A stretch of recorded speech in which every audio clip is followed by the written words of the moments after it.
lorsqu'on détermine la loi de probabilité d'une variable aléatoire, la somme des probabilités doit toujours être égale à 1. C'est-à-dire la somme des PI doit être égale à 1. C'est une remarque qui est très importante. Ça va? Donc la somme des probabilités qui sont dans la deuxième ligne de ton tableau de loi de probabilité, il faut t'assurer que leur somme est toujours égale à 1. Maintenant qu'on a fait le petit rappel de la loi de probabilité et qu'il nous faut passer par là pour déterminer la fonction de répartition, déterminons maintenant la fonction de répartition. On va y aller avec une application. Soit la loi de probabilité suivante. On a XI qui prend les valeurs 0, 100 et 200. Et on a P quand grand X est égal à XI qui donne pour 0, 2 septièmes, pour 100, 4 septièmes et pour 200, 1 septième. Ça va? Déterminons la fonction de répartition et représentons-la. Déterminons la fonction de répartition et représentons-la. J'ai pris ce petit bout d'exercice pour t'amener à comprendre comment on détermine la fonction de répartition et comment est-ce qu'on la représente. On part toujours de la loi de probabilité. Je précise que dans un exercice, tu auras toutes les questions posées et au fur et à mesure que tu répondras à ces questions-là, cela te donnera d'arriver à la loi de probabilité. Et maintenant, à partir de la loi de probabilité, tu pourras maintenant déterminer la fonction de répartition.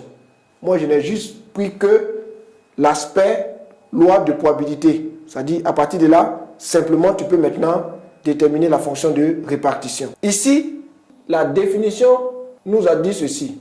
La fonction de répartition de grand X est l'application grand F dans grand R dans 0, 1, définie par grand F de X est égal à P, c'est-à-dire probabilité, quand grand X est inférieur ou égal à petit x.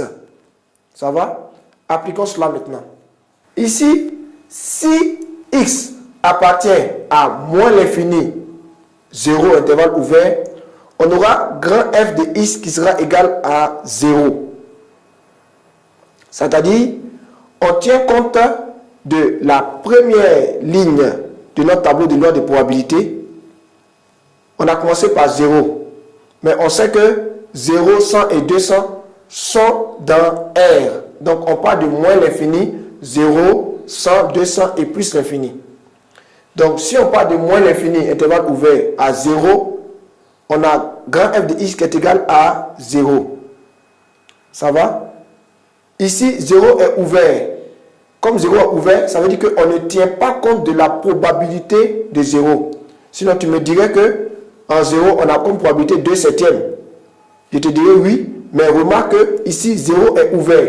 Parce que la définition dit que la valeur de grand X doit prendre des valeurs inférieures ou égales à petit x.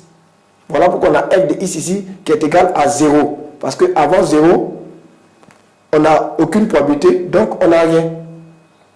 On continue. Si x appartient à l'intervalle 0, 100 ouvert, tu vois qu'on ouvre toujours à droite. Parce que, je rappelle, la fonction de répartition doit prendre des valeurs de probabilité lorsque grand x est inférieur ou égal à petit x. C'est-à-dire que lorsque grand x est inférieur ou égal à la valeur que nous recherchons. Ça va? Ou encore à la valeur que nous considérons. Donc ici, dans l'intervalle 0, 100, grand F de x sera égal à 2 septièmes. C'est-à-dire on prend à partir de l'intervalle 0 jusqu'à 100. 0 est fermé, donc la probabilité de 0, qui est 2 septièmes, est prise en compte. Par contre, 100 est ouvert, l'intervalle est ouvert, donc on ne prend pas en compte la probabilité de 100.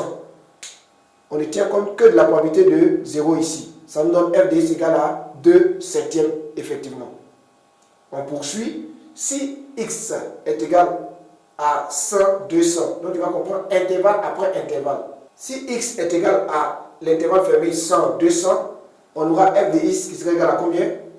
À 6 septièmes, effectivement. Pourquoi? Pour la simple raison que ici, on ne tient compte que des valeurs de la probabilité prise depuis 100 jusqu'à 200. Ça va? Depuis 100 jusqu'à 200. En y incluant 0 dedans. En y incluant 0 dedans. Donc, lorsqu'on part depuis 0 jusqu'à 100, On a 2 septièmes plus 4 septièmes, ça nous fait 6 septièmes. Étant donné qu'en 200, l'intervalle est ouvert, on ne tient pas compte de la probabilité de 200. Donc, ça nous fera effectivement 6 septièmes. On continue. Si x appartient à l'intervalle 200 plus l'infini maintenant, 200 plus l'infini, on a grand F de x qui est égal à 1. Pourquoi? Pour la simple raison qu'on ne tient compte des valeurs prises depuis 0. C'est-à-dire qu'on tient toujours compte au fur et à mesure qu'on avance des valeurs prises depuis le début. Il faut bien retenir cela. Donc ici, les valeurs prises depuis le début, seront 0, 2 septièmes, 4 septièmes plus 1 septième, ce qui nous fait 7 septièmes, ça nous fait 1. En plus, l'infini c'est ouvert, donc en plus l'infini c'est ouvert, donc on ne considère pas cela. Donc on a f de x qui est égal à 1. Ça va? Lorsqu'on fait cela, on dit qu'on a déterminé la fonction de répartition d'une variable aléatoire. Regarde bien cet exemple-là et comprends bien le procédé.